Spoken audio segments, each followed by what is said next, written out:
Welcome to Power Talk Radio. I am your host, Tonya DeCosimo.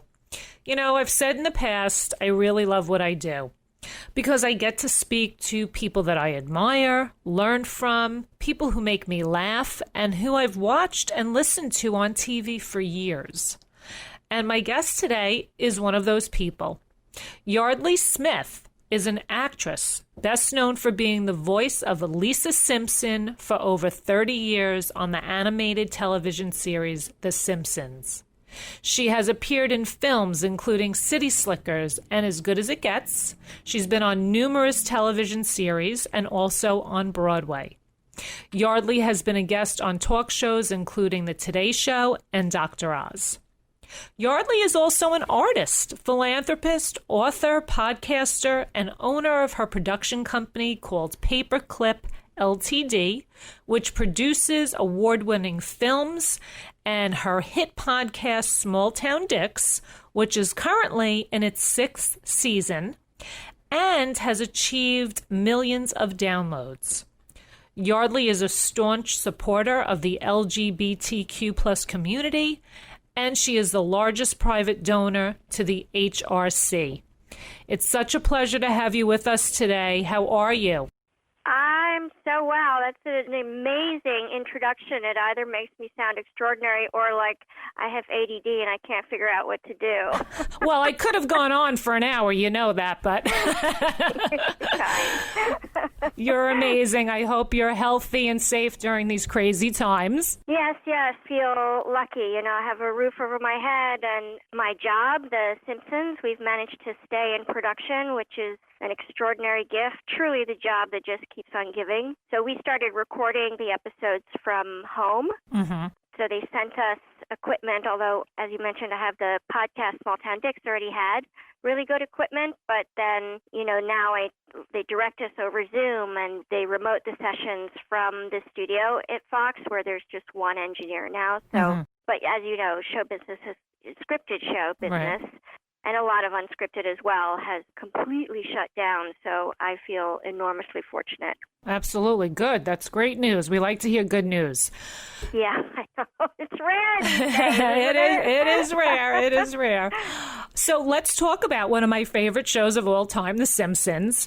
So how did you get started? How did you even get that part? It was just one of my auditions. You know, I've said often that I had a very specific plan for world domination, and voiceover was not a part of it. I had zero interest in doing voiceover.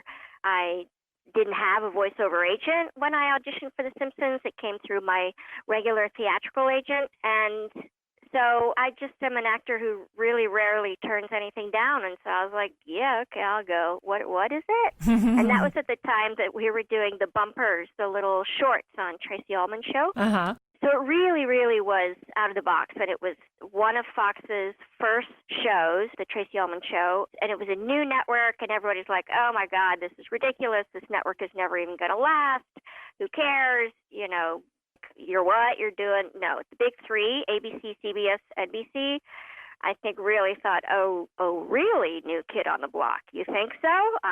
Not happening. So anyway, The Simpsons was just sort of another audition. I remember I went in and because they always have women do the voices of young boys because our voices don't change. Right.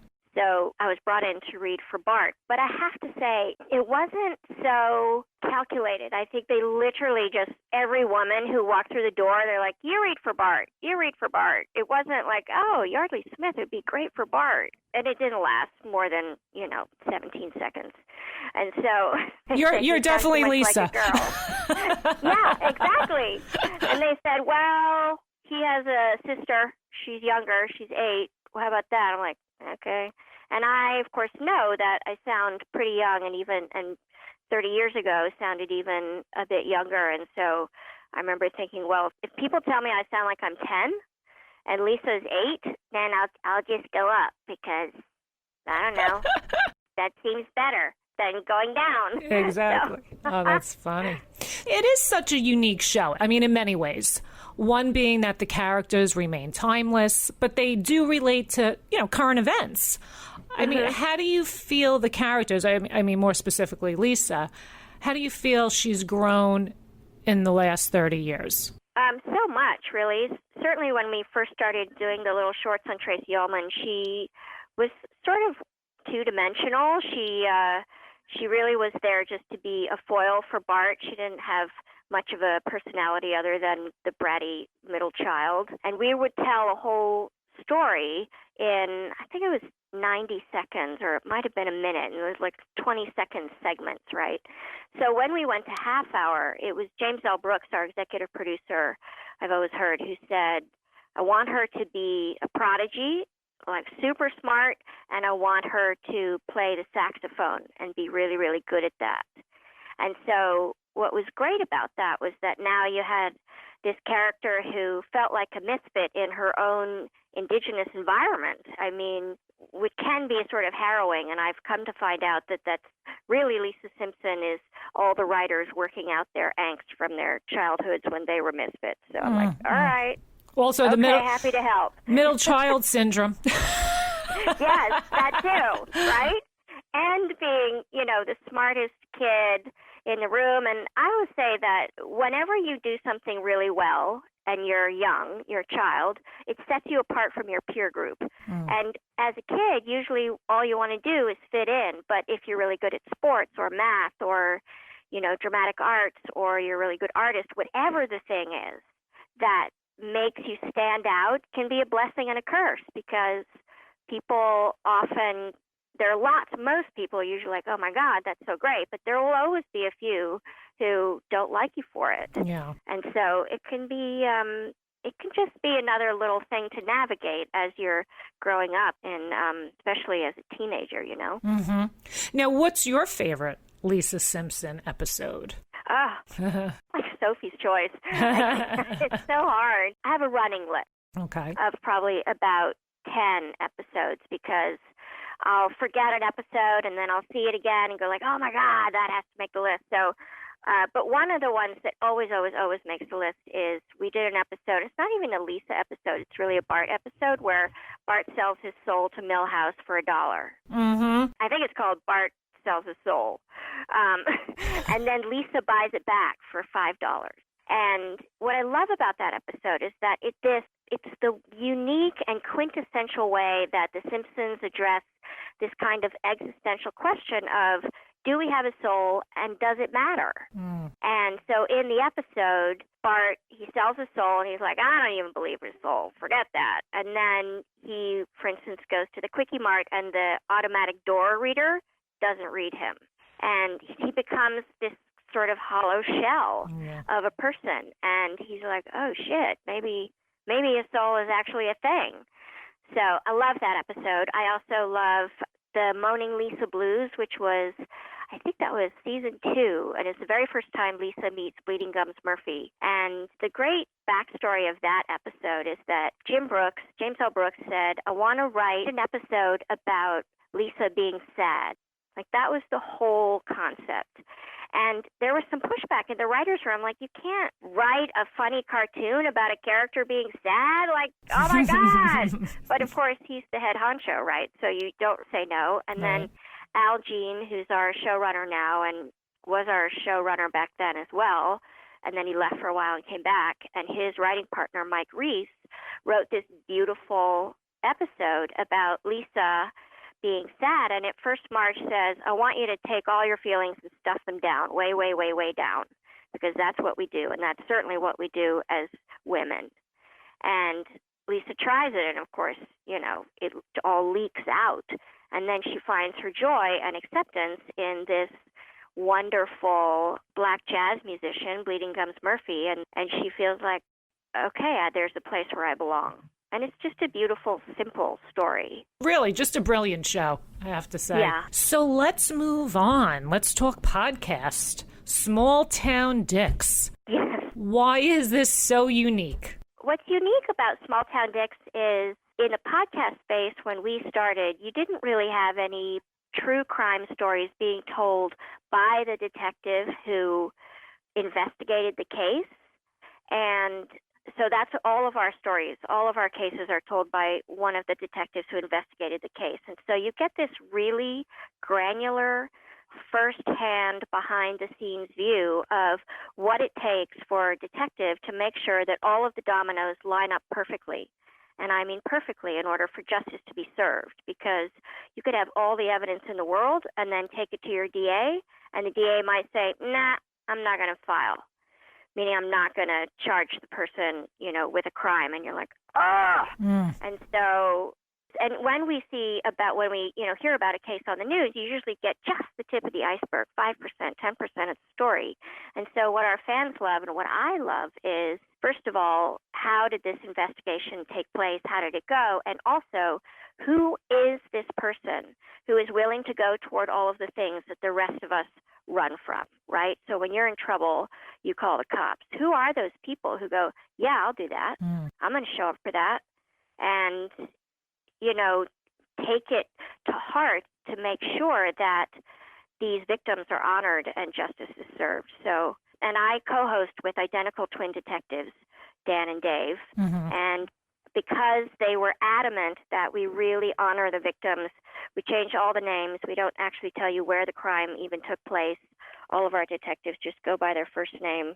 Sometimes we change relationships as well, depending on the nature of the crime. Like Dave, he's a sergeant now, but when he was a detective, he used to investigate sex crimes and child abuse. And so if we were doing one of those cases, we would alter even a few more details just so that, let's say, the victim did hear this case on the podcast, they wouldn't feel exposed. They might not even know it was them. But the crux of the investigation and those details don't change. I love stuff like that. So exciting.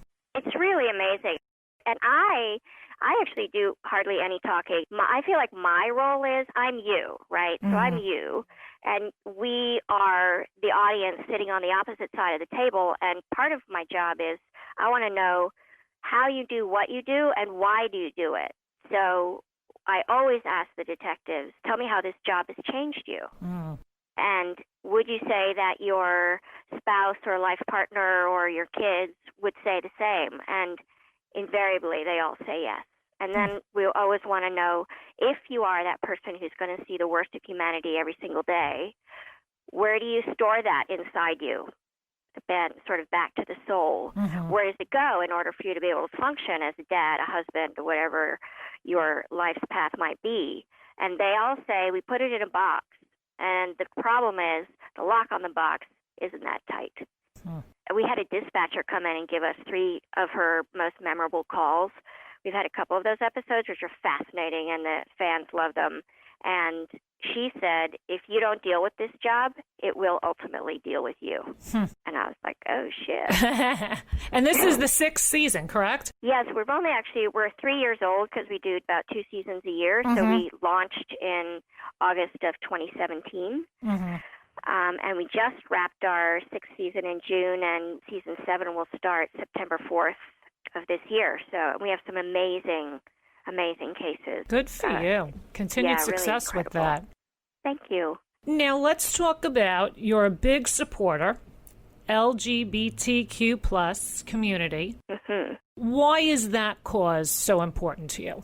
I produced a film by Dustin Lance Black probably 10 or 12 years ago, and he's, of course, as a gay man and a huge activist, and at that time, right when I finished that movie, Proposition 8 had been voted on in California to take away the right for same-sex couples to marry.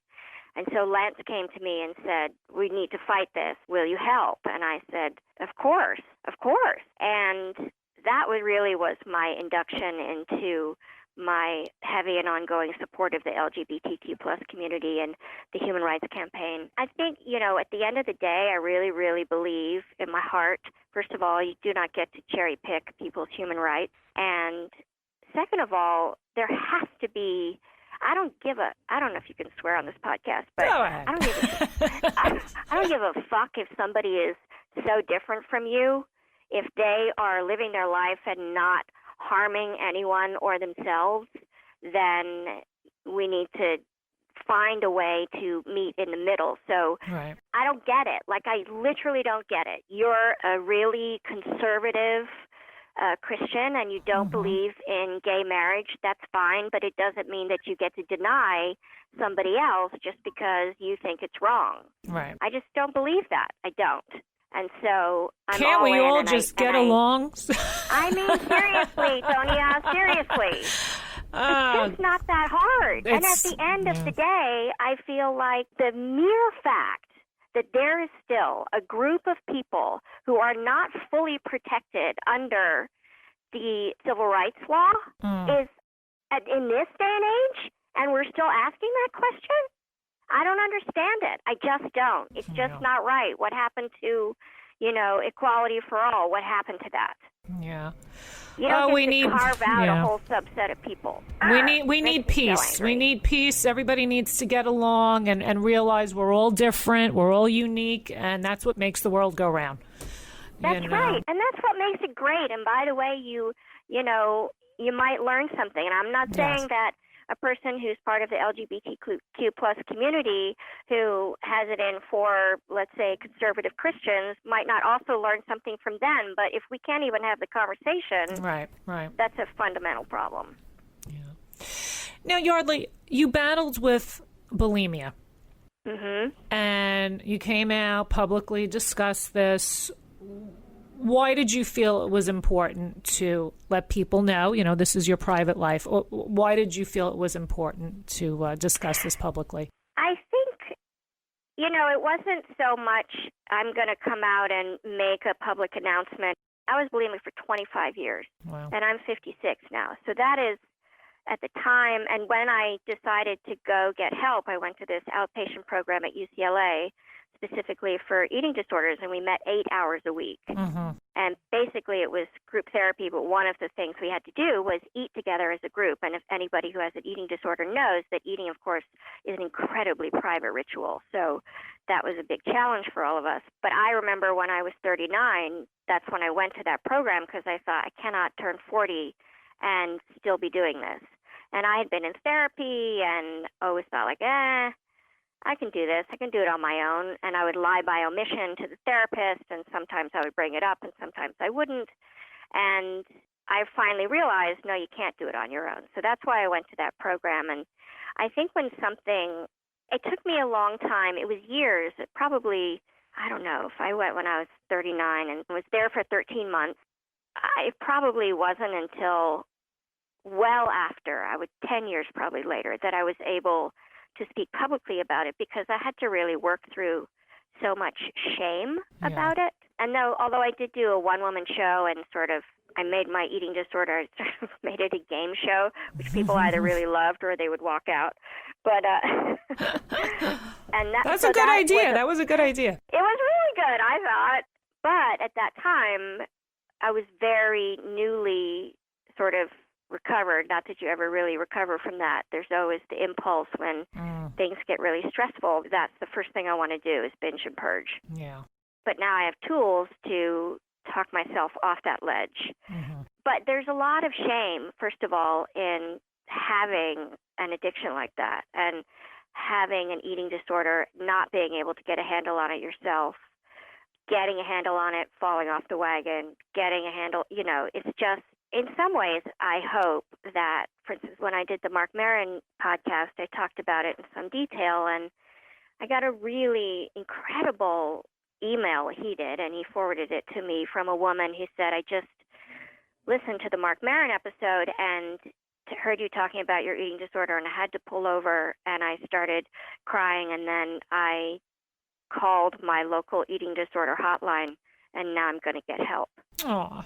And it's extraordinary. It's certainly not why you tell the story, but you hope that at least somebody out there who feels like, well, she has all the resources in the world. Well, she's not like me. I'm like, I am like you, more than you know. Right. I have so much anxiety, during this lockdown. People are like, hey, how are you? I'm like, well, good days and bad days, And the path to recovery was something like that in particular, because unlike alcohol, which you can live without, you can't live without food. Right. And I'm not saying that the eating disorder is a worse addiction. It's just a different addiction. Yeah. And so I do feel like to whom much is given, much is expected. Yes. And I have been given an enormous amount. and a lot of opportunity. And so if I can have a positive effect and make the world maybe a tiny bit brighter on any given day, that's part of my job. Right. And you know what? Even if you help just one person, right? Exactly. Just one person. That's it, Tonya. I mean, you go like, oh my God, fuck yeah, that was worth it. Yep. Right? Yeah. Even if after you do that interview, you think, oh shit. I remember doing that interview and thinking, oh God, I revealed so much. Plus, nobody's going to care. Like, nobody cares about my personal struggle. Like, who cares, Yeardley? It's just you. And then to get a response like that, you feel like, oh, that is incredible. That is, and thank you. Thank you for making me feel like I'm accepted, and that was okay. Aw, thank you for sharing. So you are a busy person. Artist, actress, philanthropist, author, podcaster, owner of a production company. The list goes on. So how do you create balance between your professional and personal life? It's such a good question. I'm actually quite terrible at it. Really, really terrible at it. Historically, cookie cutter example, terrible at it. And really, until probably 5 years ago, my value was so tied to my level of productivity that is a really dangerous place to be. Children, this is a cautionary tale. Let me tell you. It is absolutely paramount that your value be based on who you are inside and who you are as a person, and your productivity and your output and what you've achieved in the world is obviously part of who you are, but it is not who you are. And so, because what will happen is if you tie your identity to I am what I do, and then that particular trajectory slows down or takes a hard left that you weren't counting on and don't like, you will have a huge identity crisis. Good point. That's a really good point. It's really, I say it because I've lived it. And I'm not like, oh, for a year and then I figured it out. I'm talking 2 decades, 2.5 decades. You know, I'm coming up on 40 years in show business and well into my 20th year of being in this business. I thought, why am I so unhappy? I have everything. And then I realized, oh, shit, my, on-camera career had slowed down. I couldn't figure out why. That was what I'd hung my hat on, my entire worth, my lovability, my reason for being. And when that started to go away, I was like, uh-oh. So I really had to dig deep, and I had to sort of face myself in a way that I had been running from for a long time. And it's funny that you asked the question, because literally a week ago with a friend of mine, so here's how bad I am at this. I think 4 years ago, I was given this little book called The 5-Minute Journal. And the 5-Minute Journal is basically, it's a book where you write in the morning and in the evening, and it literally takes 5 minutes. And sometimes there's a little affirmation at the top, and then it says, today I'm grateful for, and you list 3 things. And then the next question is, what would make today greater? Like, what would make today even better? And then at the end of the day, you answer 3 amazing things that happened today. What would have made today better? So the very first time I opened this book to write in the journal, I can list 3 things that I'm grateful for, and then what would make today better? Absolute blank. Like, no idea. Nothing. Sat there for 10 full minutes going, like, Yeardley, this is a problem. So I started to write. I'd like to start knitting again and drawing. Now, I've written that for 9 days, and I have not yet done it. And yesterday, I actually had some free time. And when I tell you that I felt completely adrift and sort of guilty and not really able to, I was like, oh God, like starting to really take a nosedive, because I'm so used to being, I have a podcast episode to edit. There's a script to read and give notes on. There's a thing, a blah, blah, the list goes on. And even so, too paralyzed to start painting or knitting. So I tell you this because I think self-care is a practice, and I think it's often 2 steps forward, 3 steps back, 2 forward, 1 back, maybe 4 forward, and that for me, the key is just to sort of observe it and go, that's okay. Nobody said you had to make this goal, set the goal, and then ace it the first time out. You got 55 fucking years behind you going, I don't know how to do self-care. It wasn't modeled for me with my mother. I watched her bump herself down her list of priorities every single day. And so I feel like I'm really starting from scratch. I think women in general, we just have a problem. Put everybody before us. We got to take care of this, take care of that. Yep. We forget about ourselves. It's 100%. We have to put us first. Me first, right? Me first. And then you can take care of everyone else. It's so true because I know that on the days where I feel like I got what I needed, honestly, I have endless energy to solve problems, to be creative about dinner, to help you, I'll help you take your car into the shop or whatever it is, right? Whatever, when you feel like I'm good, I ticked my boxes inside, then there is an enormous amount of energy and generosity left to spread out into the world. Yes. Yeah. Well, I hope you knit me a pair of gloves. Gloves are hard, Tonya. How about a scarf? That's fine. Okay. So what's next? I mean, what haven't you accomplished that you want to? Is there anything? Well, I really would like to get better at the balance, because I think it's important, and I'm 56, so let's say even if I live to be 112, good age. I'm going down the backside of the mountain, and that's okay. I'm really fit, and life is good. I'd love to be on Broadway again. I really would love that. Sadly, Broadway is closed at the moment. I hope that day comes for many people. But I also would love to do some more acting. I really love Lisa Simpson, and she is literally like a best friend. I often say when The Simpsons is over, it will be as though one of my best friends has moved away and is never coming back. And I think a little piece of me will not die, but it, now is sort of frozen in time there. Yeah. And so I'd love to do more acting in front of the camera, on Broadway, on stage. I love the stage. It's so fly by the seat of your pants. It's a really unique skill set. And I started on stage, and I just love the adrenaline of it, everything about it. So that's what I hope is next, eventually, that I get to do a little more of what I used to do at the very beginning of my career, where I got a lot more roles that were not just Lisa Simpson, who I adore. Yeah. Well, it'll happen. It'll happen. You're a go-getter. Thank you. I am. With that being said, what does the word power mean to you? Power is grace. The best, power is, you can get, as they say, get drunk with power, but the best use of power, I think, is to be graceful and generous and thoughtful and a really good listener. That is what makes you powerful, because you don't want to be the person who was so arrogant and you sat at the top of the pyramid, who ignored the ideas of the people who are working for you and with you. You don't want to be the person who had needed to be the smartest person in the room. At least I don't want to be that person. And so for me, power is grace and generosity. Best answer ever. Love it. Love it, love it.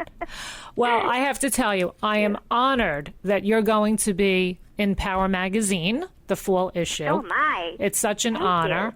And I have to tell you this, I've learned so much from you today. I really have, and I'm not just saying that. And I've learned from Lisa Simpson.